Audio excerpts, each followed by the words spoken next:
Halo, apa kabar semuanya? Kali ini saya akan merangkum film drama thriller tahun 2009. Ini adalah malam yang penuh badai di kota, ketika Kazutaka Hyudo, sosialita kaya dan presiden perusahaan konsultan keuangan TII Corporation, bertanya kepada karyawannya apa yang memberi manusia kekuatan tertinggi. Mereka memiliki banyak jawaban untuknya, seperti kekuatan militer dan dominasi pasar. Dan Rinko Endo dimarahi ketika dia menjawab uang. Karena itu terlalu mendasar. Poin sebenarnya adalah apa yang Anda lakukan dengannya.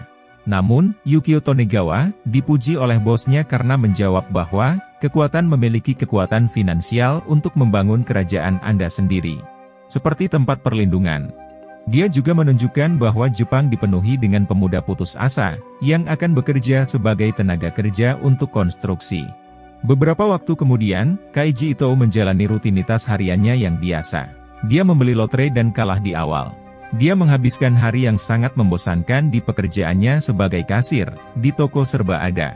Dalam perjalanan pulang, dia mengutuk semua mobil kaya di sekitarnya, karena mereka berhasil menghindari pajak dan bukan karena mereka bekerja keras. Saat dia menendang mobil Mercedes, sekelompok pengawal mengejarnya. Dan dari mobil itu juga keluar Rinko, yang membawanya ke kantor untuk berbicara. Beberapa tahun yang lalu, Kaiji menandatangani kontrak pinjaman untuk menjadi penjamin temannya. Dan sejak teman itu menghilang, sekarang kewajibannya untuk membayar hutang tersebut. Lebih buruk lagi, uang 300.000 yen kini menjadi utang 2 juta karena bunga. Belum lagi kerusakan mobil yang diakibatkannya. Karena dia tidak dapat membayar jumlah itu, Rinko menawarkan kepadanya kesepakatan. Ada pelayaran perjudian yang dapat dia ikuti, diisi dengan pecundang yang bangkrut seperti dia. Dan jika dia menang, hutangnya akan dihapuskan.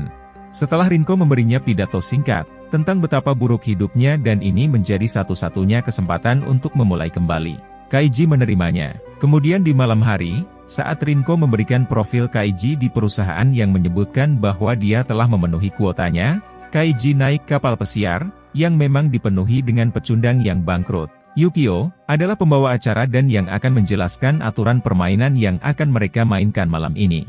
Setiap pemain diberi 3 bintang 1 juta yen dengan bunga 1% per menit. Jika seseorang menang, perusahaan tidak hanya akan menghapus utang, mereka juga akan membeli kembali bintang tersebut.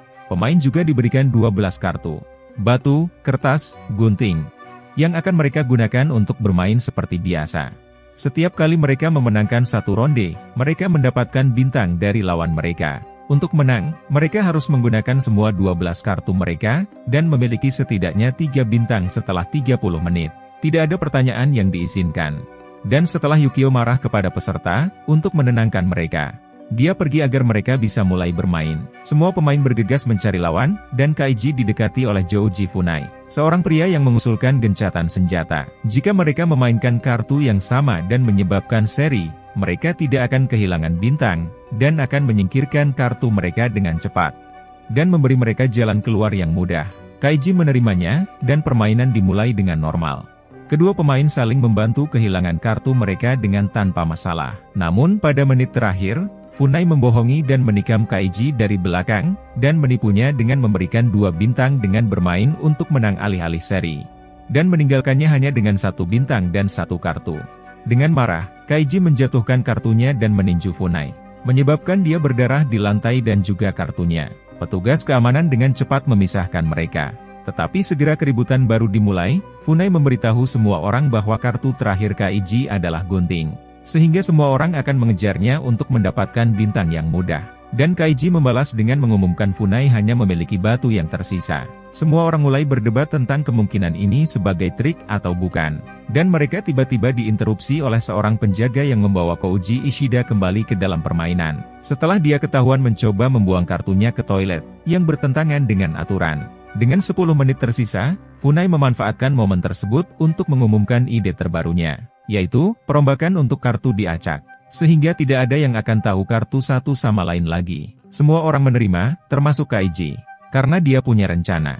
Funai mengambil semua kartu, mengocoknya, lalu mengembalikan kepada setiap pemain jumlah yang sama dengan yang mereka miliki sebelumnya. Kaiji menerima kartu bernoda darah lagi, dan memutuskan untuk bekerja sama dengan Ishida, untuk bermain melawan Funai dalam pertandingan 1 kartu untuk mendapatkan 3 bintang. Funai yakin dia akan menang. Karena dia tahu kartu terakhir Kaiji, tapi Kaiji mengharapkan ini terjadi, dan mengalahkannya dengan mudah. Ini adalah rencananya selama ini.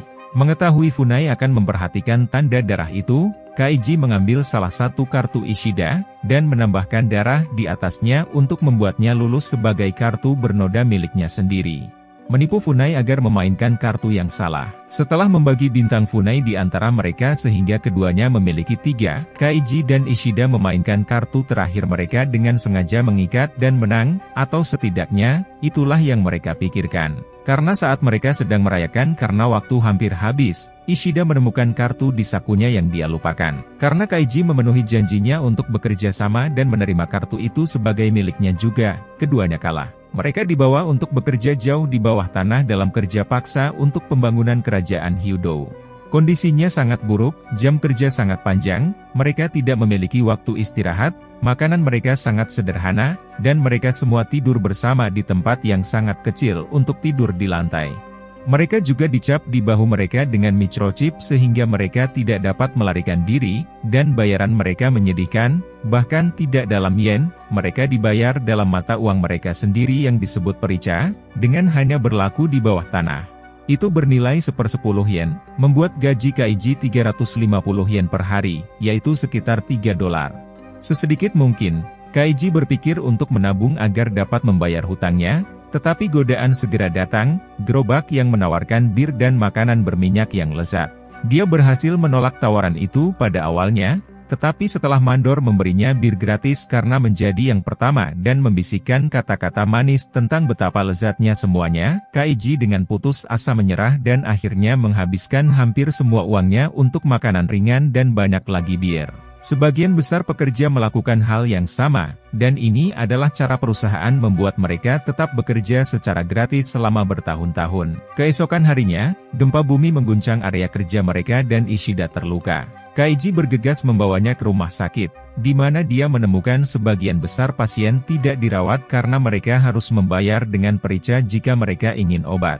Di sana, mereka bertemu Makoto Sahara, yang memberitahu mereka bahwa dia mendengar mandor mengolok-olok mereka dan menjelaskan bagaimana sistem dirancang agar mereka gagal.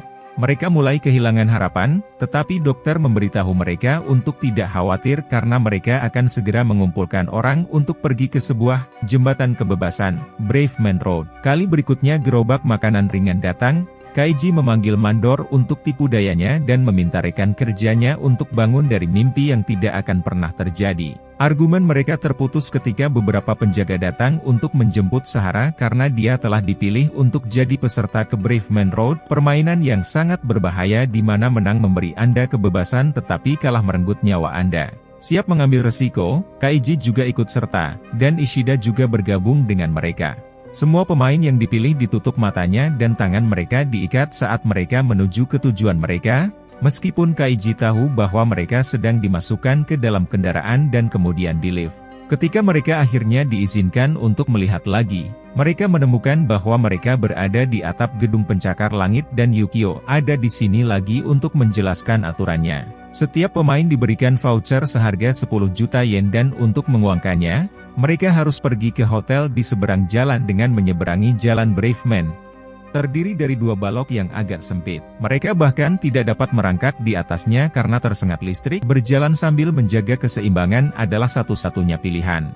Aturan tersebut dibuat untuk membuat permainan menjadi lebih sulit tetapi juga lebih menarik karena diteruskan ke sekelompok sosialita sebagai hiburan realitas. Para pemain terlalu takut pada awalnya, tetapi ketika Kaiji menerima untuk berpartisipasi, dia menginspirasi yang lain untuk bergabung juga. Yukio kembali ke hotel tempat dia dan Rinko akan menjadi tuan rumah bagi para sosialita yang menonton pertandingan. Sementara itu, Kaiji menggambar garis pada sepatu semua orang sehingga mereka dapat menyelaraskannya dengan bagian tengah balok dan menjaga keseimbangan yang lebih baik. Kelompok itu perlahan mulai berjalan melintasi balok, dan Kaiji hampir tergelincir, tetapi dia berhasil memulihkan keseimbangannya sebelum yang terburuk terjadi. Tapi segera semua orang menjadi gugup ketika sambaran petir di dekatnya, menjanjikan badai. Salah satu pemain terlalu ingin untuk melanjutkan, tetapi Sahara menolak untuk membantunya, sehingga dia akhirnya terpeleset, tersengat listrik, dan jatuh dari balok. Kekalahan ini langsung menurunkan moral semua orang dan satu persatu, para pemain jatuh ke kematian mereka sampai hanya Kaiji, Sahara, dan Ishida yang tersisa. Setiap musim gugur dirayakan oleh para pengamat seolah-olah itu adalah poin yang diperoleh dalam pertandingan olahraga, yang membuat Rinko jijik. Badai segera mencapai para pemain, dan sementara Sahara dan Kaiji menolak untuk menyerah, Ishida mengakui bahwa waktunya telah tiba. Dia memberikan Kaiji vouchernya, memintanya untuk menguangkannya dan mengirimkan uang itu kepada putrinya, dan begitu Kaiji berbalik, Ishida membiarkan tubuhnya jatuh dalam keheningan total untuk menyelamatkan temannya dari kepanikan. Perlahan tapi pasti, Sahara dan Kaiji selesai melewati balok dan mencapai pintu hotel, tapi Kaiji khawatir saat melihat Hyudo mengawasi mereka dari jendela. Instingnya benar.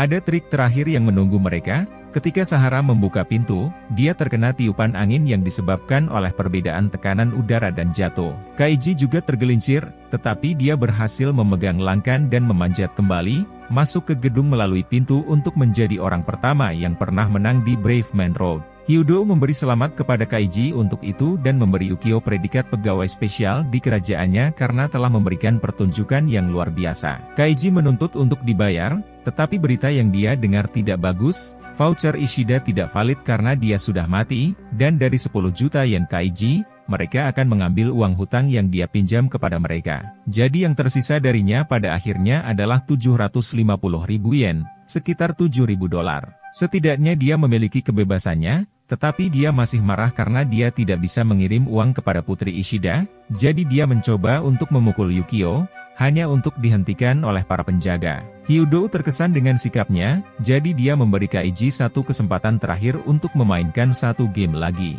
Permainan ini disebut e-card dan lawannya adalah Yukio sendiri.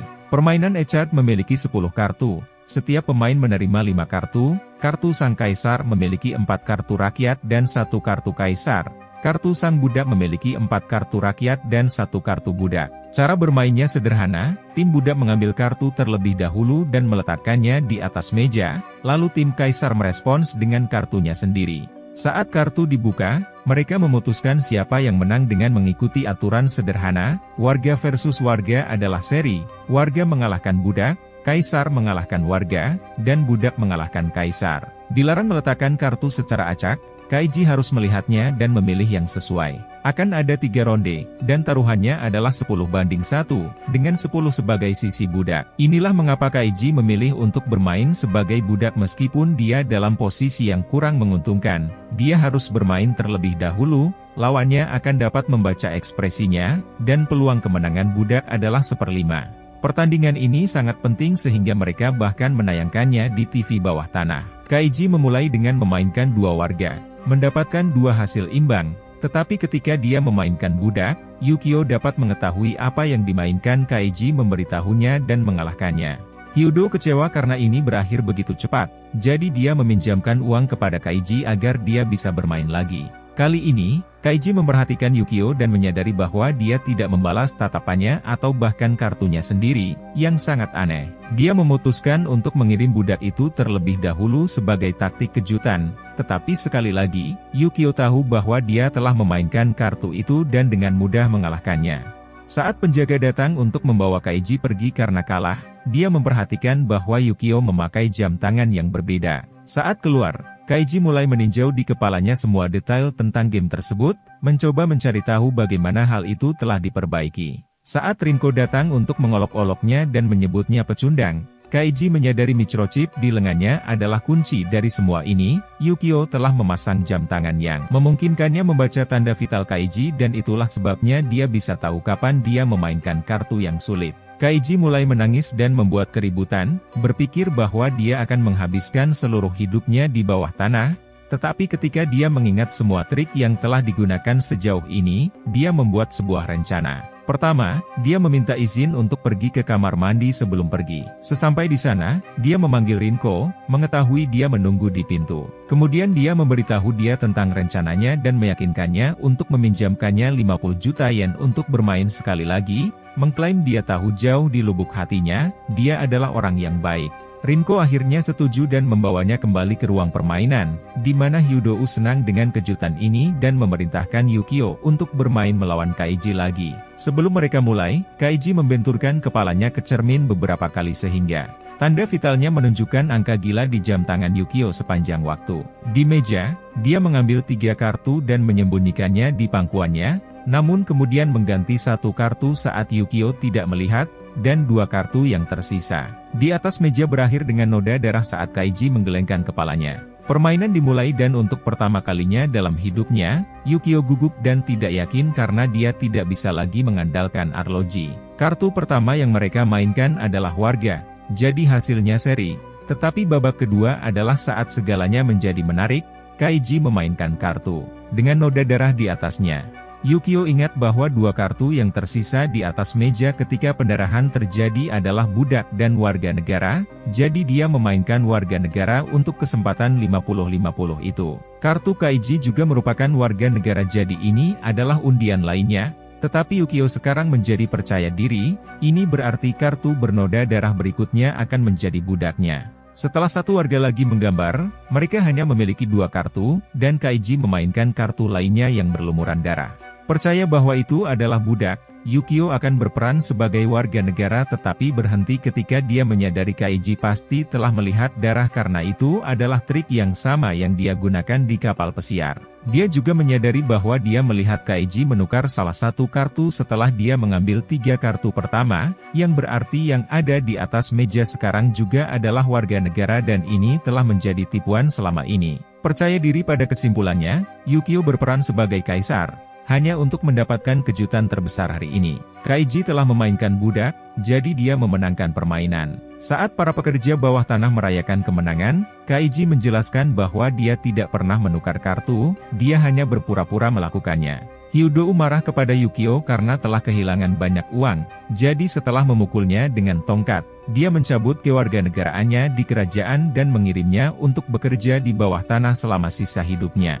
Keesokan harinya, Kaiji dan Rinko membagi uang tersebut saat merayakan makan siang. Tapi tiba-tiba, Kaiji pingsan karena Rinko memasukkan sesuatu ke dalam minumannya. Ketika dia bangun nanti, semua tas berisi uang dan Rinko sendiri telah hilang. Tetapi dia meninggalkan surat yang menjelaskan bahwa dia mengambil uang itu karena Kaiji tidak memikirkan bunga per menit dari pinjaman dan pembayaran untuk kerusakan mobil. Dia masih berhutang padanya. Pada akhirnya, dia hanya memiliki 450.000 yen, sekitar $4.000. Kaiji panik saat Rinko pergi dengan mobilnya dan melempar teman-temannya keluar jendela, menikmati kebebasan barunya dan menerima bahwa dia bukan orang baik. Beberapa waktu kemudian, Putri Ishida menerima amplop anonim berisi 450.000 yen dan voucher game ayahnya.